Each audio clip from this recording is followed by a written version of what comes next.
Hi gardening friends, it's Travis from Louisville, Kentucky, Zone 7/6B. It's a gorgeous November afternoon.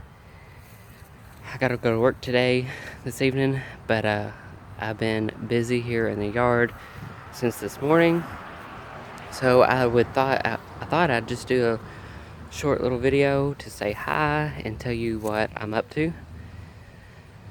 So, this is the front garden landscape, and you can see that things are filling in and kind of getting crowded. So, the chores for the next few days, as long as the weather's nice, is to get out here, cut some things, clean up some things, and maybe move some things around. I am trying my hardest to keep my shadow out of there.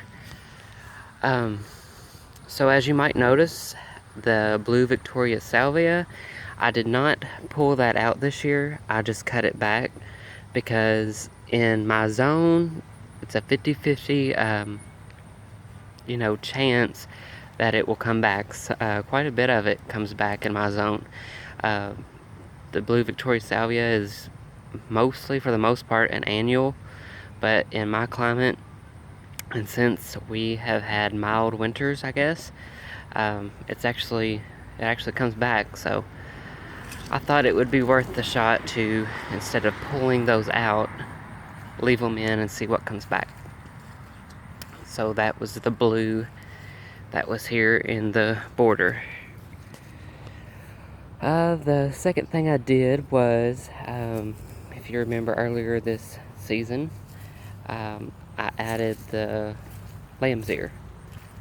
Let me get a close-up on the lamb's ear so you know what I'm talking about. That's the lamb's ear. I like it for the foliage color. Not too crazy about the blooms, but hey, it blooms. So that's nice too. But and I should have shown you how much it had filled in. It was almost like a solid border through there, and that's not what I wanted. I wanted to break it up a little bit with the well, this spring I planted coral bells, the burgundy heuchera coral bells, whatever you want to call it. I did put quite a few of those in between, but I don't think any of them made it, and I'm not sure why. I don't know what's going on with those. Only one that I had from last season or the season before is this one. But yeah, I wanted that burgundy in between the silvery green. Also,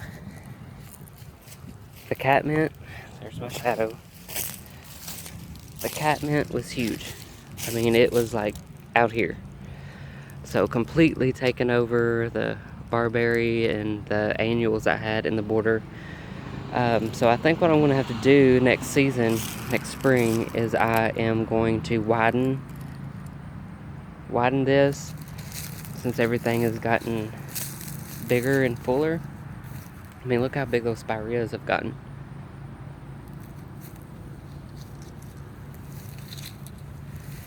Because I still want, in the spring, I still want to plant my annuals, the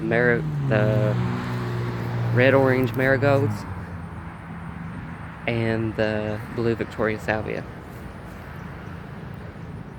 So yeah, that is what I think I'm going to have to do, is just bring this garden bed out a little further.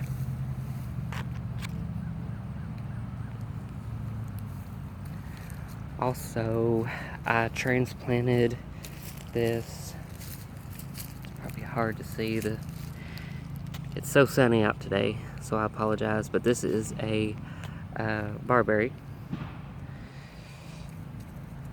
I like the burgundy foliage, and I have a few of those, as most of you know, but that one that I transplanted was right here. This catmint has been cut back, so it was even bigger than this. So right there was the Barberry, so you can kind of get an idea of how big everything has gotten. This is the third season. So like I said before, you know, the first year, what do they say? It sleeps, and then the second year it creeps, and the third year it leaps. So you guys remember this summer how tall the limelights up against the house? They were almost to the gutters, covering the windows.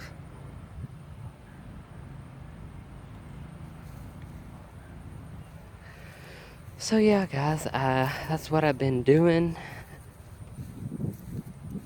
Thought I would share the progress with you. Also cleaned out the marigolds, like I said, and the basil that was in the circle garden there. And I might as well cut back the Russian sage in there too. Just clean it up a little bit.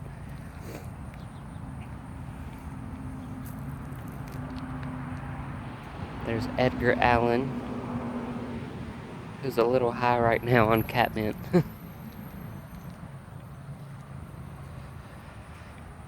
So this is what it looks like in November. We just had our first frost over the weekend.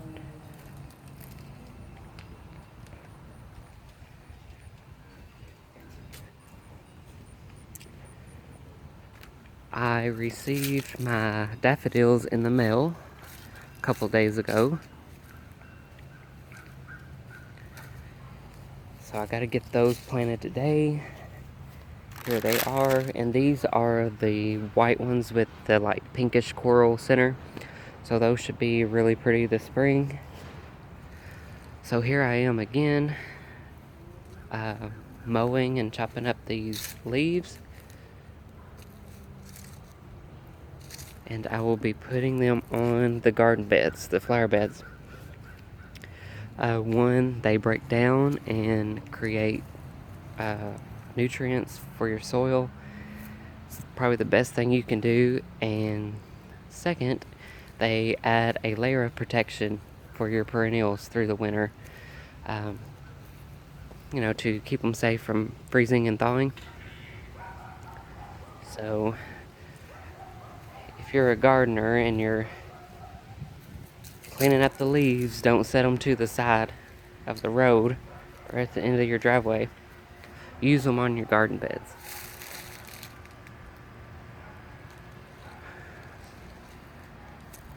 So just a little look. Now you're probably noticing this spray paint on the grass, the bright green. Hopefully you guys can see it. That is my guide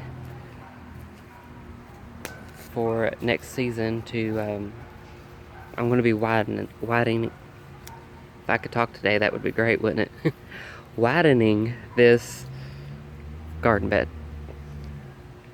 So I kind of mulched up the leaves there and kind of used the leaves as my guide. So I'm thinking like right through there, I'm going to plant my daffodils. And if you've been following me for a little while, you'll notice I do this little blue bottle path, which was inspired by another gardener on YouTube, Lark's Gardens or Lark's Perennials. Definitely look her up, but she gave me that idea and I thought it was just so pretty, so simple and pretty. And as you can see, I have other blue bottle accents throughout the garden. Alright guys, so I'm going to get busy planting these daffodils and mulching up the rest of the leaves. Hopefully everybody has had a good fall. Hope you had a happy Halloween and happy gardening. Everybody stay safe and well. Thanks for watching, and we'll talk soon.